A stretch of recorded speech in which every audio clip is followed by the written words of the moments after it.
BBC Radio Cornwall. It's Debbie McCrory sitting in on the David White Show. And I'm very pleased to say Joe McElderry has come into the studio. So nice to see you. Hello. You're not very well, love, are you? Well, that's the thing. I'm all right, but I've just had a bit of a poorly throat for the past 2 days, so... But I'm on the mend. And that's good, because we were wondering whether we'd see you or not. Now, I have got some advice for you. All right. Because in the papers today, they're saying if you fly, the top tip is to stick Vaseline up your nose. Oh, I've heard this before, actually. Have you? Yes. And it stops it. My grandma's friend actually does it and used to tell me to do it. She's like, when you get, because 9 times out of 10 when you get off a plane, you're always ill, or you get a bunged up nose, which is a nightmare for a singer. Absolutely. So she used to always say, whack some Vaseline on your nose and around the outside of your lips. That's right. Not on your lips, on the outside. And apparently it traps all the germs. Yeah. So you're not which makes doing us feel that a little today? bit sick. Yeah, I know. You know, more than probably just getting a sniffly nose. Yeah. So you haven't stuck anything up your nose today? No, not today. It's just, you know, the usual honey and lemon and salty water. You've got to gargle salty water. Really? Yeah, it's a good remedy. Bicarbonate of soda. Disgusting remedies, but they do work. Sorry, bicarbonate of soda, because that's in a lot of toothpaste now. Yes, you put a little bit of bicarbonate of soda in. I actually got this off a tip off a wonderful fan of mine, and he sent it. And at first, I'm always a bit funny about trying new things, but honestly, it is the perfect rescue remedy for a bad throat. And you just gargle it in a warm bit of water. You don't swallow it; just spit it out. And it's like an antiseptic on your throat. It's amazing. Wow. Oh, that's good. Yeah. We'll talk about Joseph in a sec, but let's just go back to the X Factor, because that was a phenomenal time. And when they say it changes your life, a moment like that, what was the moment you realised your life had changed?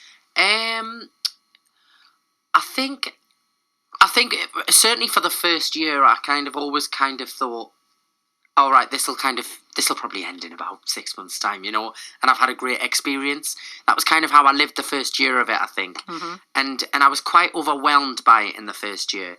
And then it probably was about 2 years afterwards, I thought, wow, like, I'm still doing this. This is like, you know, but I think your life changes from the moment you go on the television, because then instantly everybody knows who you are. And I think that's the biggest change. You know, everything else is amazing and wonderful, but the thing that kind of changes the most in terms of everyday life is people just knowing who you are. You know, so that is kind of it, really. Does it make you paranoid about looks, about the way you were, and do you get bombarded by the team with advice about hair, makeup, clothes? Yeah, I mean, I wouldn't say paranoid, but I would say you're certainly aware of how you look. It's definitely an awareness, mm-hmm. because I think it's gotten worse, you know, because of the whole Instagram, Twitter, Snapchat, social media. Everything's so instant now, you know. Whereas before, I think you could probably go somewhere and somebody would have a photo with you, but by the time you got to see the photo, it might be years or months later, you know. Whereas now, sometimes I can go out in the street, I can take a selfie with someone, then it's on. You know, I'm tagged in it on Twitter and you think, oh God, I look awful in that photo. You've got no control over it, have you? This is the thing. But you're the most sold of any X Factor winner. You've sold the most albums. 4 albums? Yeah, a fifth one this year. Bringing a 5th one in the summer, yeah. And what's on the 5th one then? 5th one is all songs from movies and musicals. Oh, I love you! Yeah, What's it called? It's called Saturday Night at the Movies. And I'm actually doing all of the photo shoots and everything for it at the end of this week, so it's very exciting. It's all finished now, so this is all the fun part now, getting to do all the kind of album covers and the videos and everything, which I'm doing at the weekend. So do you have control, Joe, about what you want on your album? Yeah, you know, I've always kind of been, you know, and I've always been sensible about what I've recorded as well, and I'm not one of these people as well that like goes, I will not sing that song, I'm not going to record that. I always kind of listen, because sometimes, and 9 times out of 10, the ones that you least enjoy recording are the ones that people absolutely love, mm-hmm. and also that you end up falling in love with when you sing them live. And that has happened to me a few times. I've recorded a song and I've been like, oh God, I'm not sure on this mm-hmm. one. But everybody else has been like, oh my God, it's amazing, it has to be on the album. And I've trusted their opinion. And then, you know, it ends up being the one that people absolutely love. So you do have to music's an opinion, as well. And I have the same opinion as everybody else does about flicking through a song going, oh, I don't like that one, I don't like. So when it's your own stuff, you've got to kind of take that into consideration as well. And so what's on it then? What's some of your favourite musicals then? Well, we've got everything from, I mean, there's some old songs on there, there's some kind of more modern movie songs, there's some up-tempo ones, there's some ballads. I don't want to give too many away. I know they've announced some already, like Daydream Believer's on there. Don't Want to Miss a Thing by Aerosmith.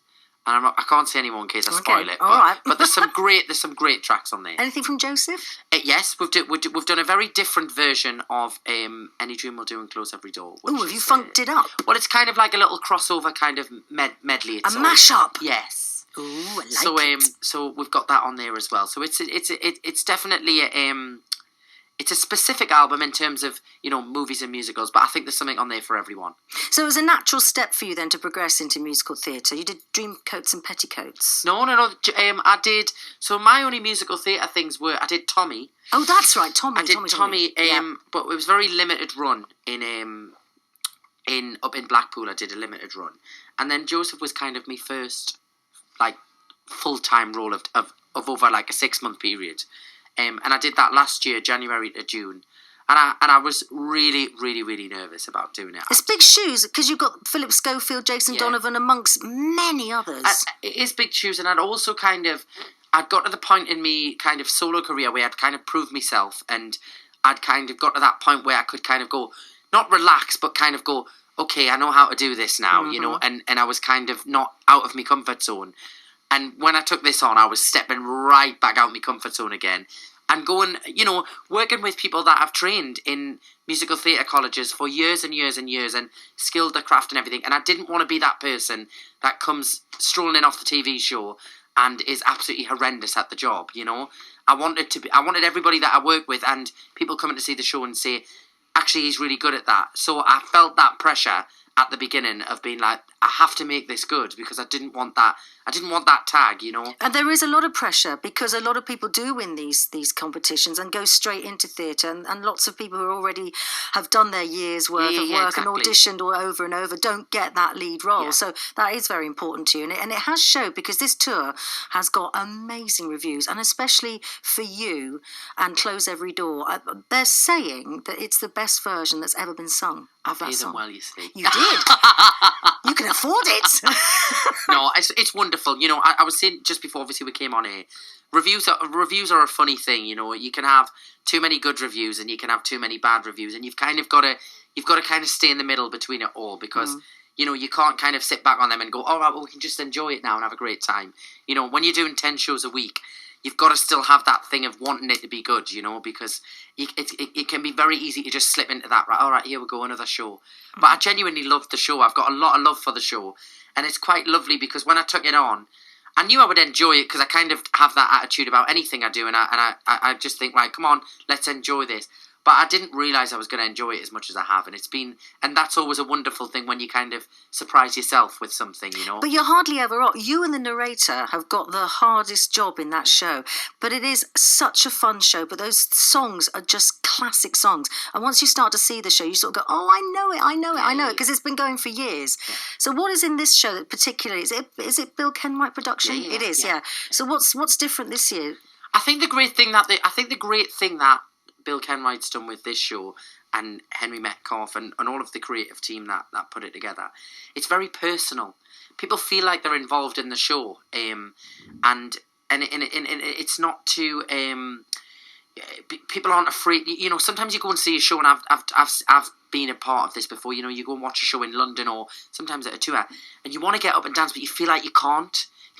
Whereas I think with our show, we've got that warmth. It brings that warmth where the minute the music starts, you can sing along, you can join in. When we do the mega mix at the end, everybody's up on their feet, they're clapping along, and it becomes a bit like a kind of concert, where the audience feel as much as part of the show as we do, and which is great because there's nothing like having a connection with an audience, Go, Joseph. Yeah, exactly. I love it. It's a great show. People just absolutely have a blast when they come and see it, which is great for us. I have to ask you, the loincloth scene. Any issues at all? Any incidences ever?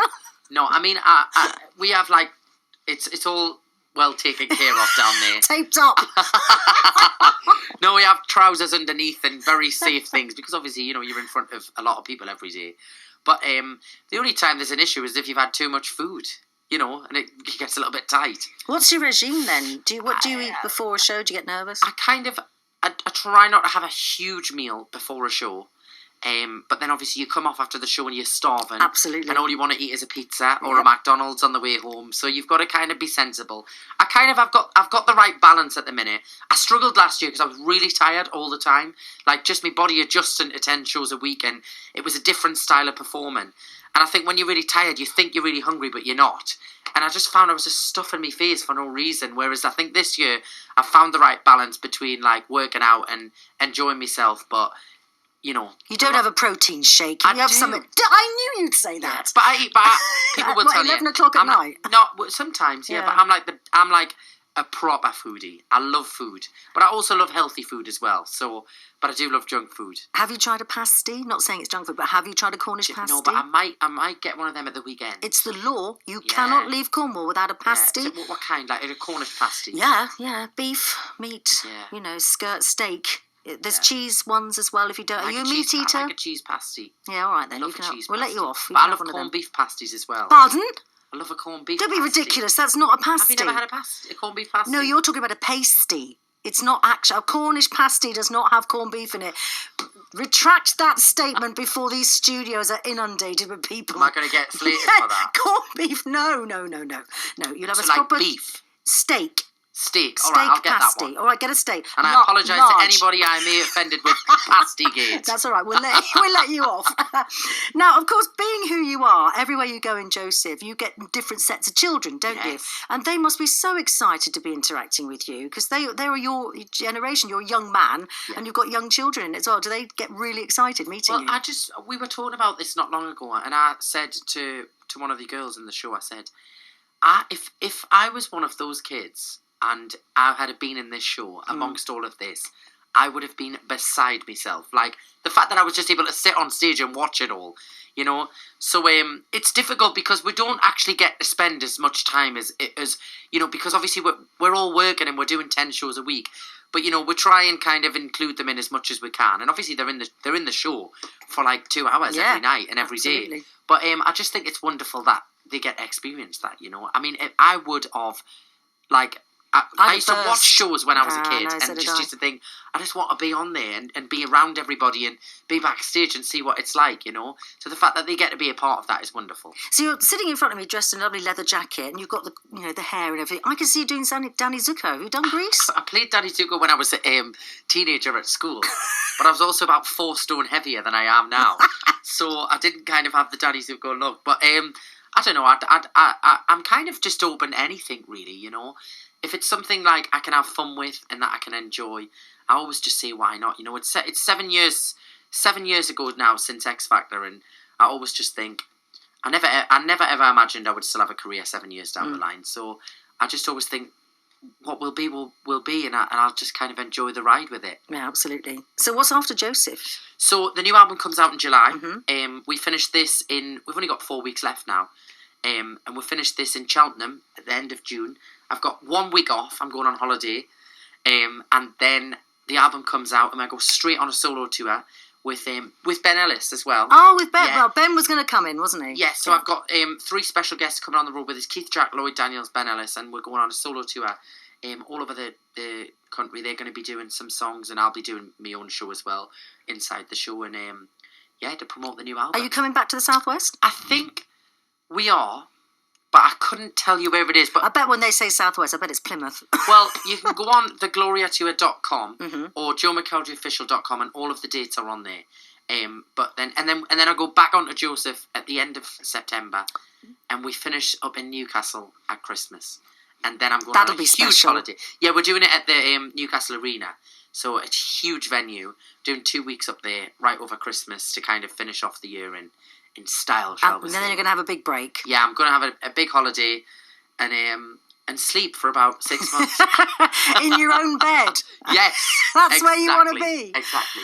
Joe, it's lovely. I'm so pleased your voice is okay for tonight's performance and lovely of you to come in. We'll play The Climb. What memories do you have of this? I just remember I remember when they first taught us that we were good. That was going to be the winner song, because obviously everybody records that. The 4 finalists record the song, so we went to a studio and they played with 2 songs, and they said, "This is going to be the song, The Climb," and I'd never heard it before. But I remember thinking, what a lovely song it is, and now I just kind of associate what a wonderful experience it was. But I also kind of get that little knot in my stomach when I think, oh my God, I was so nervous at that point in time. But it's a wonderful song, with wonderful memories. And still now, whenever I sing it, it kind of takes us back to a brilliant time. Well done, you. Lovely to see you. And if you're going to see Joseph, it's on this week at the Hall for Cornwall. Joe's in the lead role. Come see it. Come see it. I can almost see it, that dream I'm dreaming, but there's a voice inside my head saying, you'll never reach it. Every step I'm taking, every move I make feels